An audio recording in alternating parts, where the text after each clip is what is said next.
notre bol notre crème liquide. Voilà, c'est parfait. On va se mettre une demi-gousse de vanille que j'ai fondue en deux. Également notre sucre glace.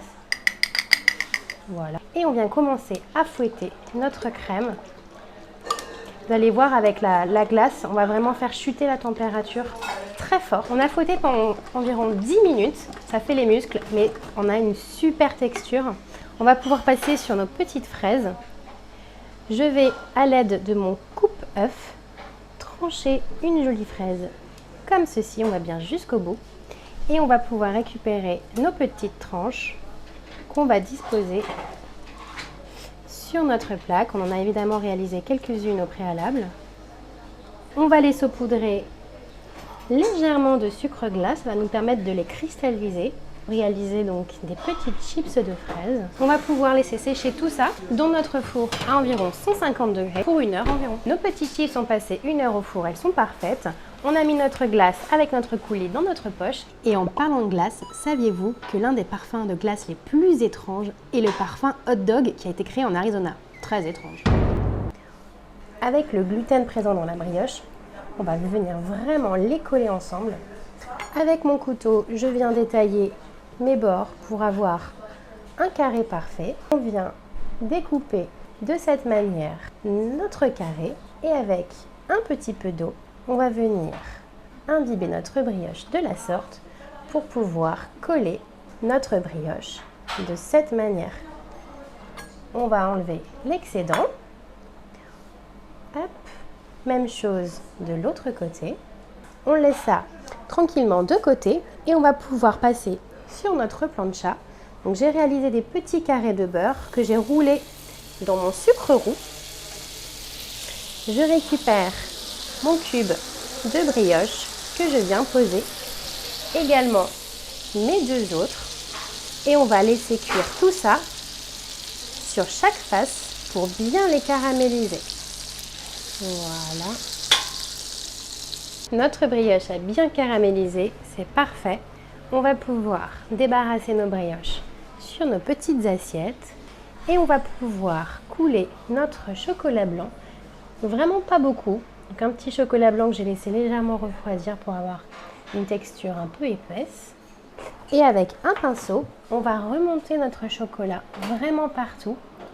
On va créer une fine couche imperméable pour ne pas avoir une brioche toute molle. On a une jolie couche de chocolat bien imperméable. On va pouvoir les garnir. On va remplir notre brioche avec notre glace. C'est très très gourmand. On a quelque chose de bien marbré avec notre coulis. Voilà. On va se mettre quelques petits morceaux de fraises fraîches sur le dessus. Et on va recouvrir tout ça avec notre chantilly sur le dessus. Voilà, c'est parfait. On va terminer par quelques petits morceaux de fraises.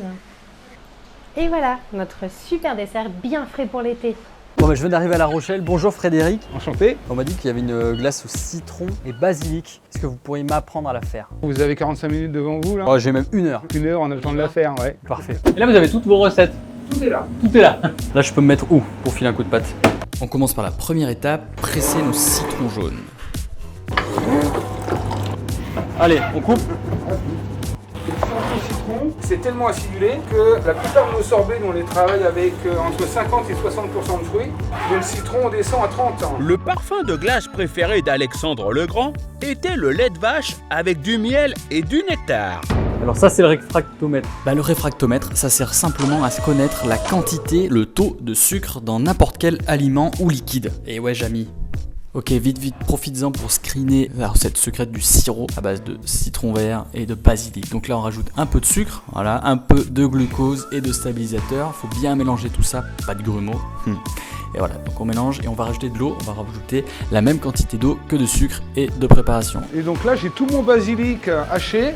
Et là, on va rajouter des zestes de citron jaune. On la connaît cette bonne vieille potion.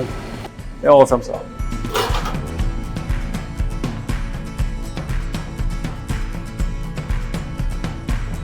Donc là, on est à 28. 28 pile. On va lui donner un petit coup de mixeur. Coup de mixeur. la différence entre un sorbet et une glace? Un sorbet, c'est 3 ingrédients. D'accord. Le fruit, l'eau et le sucre. La crème glacée, il y a de la crème dedans. Pour mettre fin au gel du cerveau quand on mange une glace, il suffit d'appuyer sa langue ou son pouce contre le palais pour le réchauffer. Voilà, on met toute notre préparation de citron basilic dans cette machine, ça tourne et ça la congèle pour nous donner un superbe effet. Et là, je vais faire mon décor. On va lui faire des flammes de cette manière-là. Tu peux faire beaucoup plus régulier.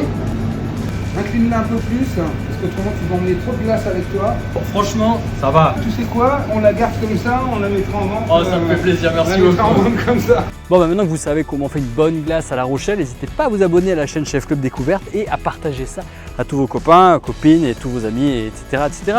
Moi, en attendant, je fais goûter cette bonne glace. À la prochaine.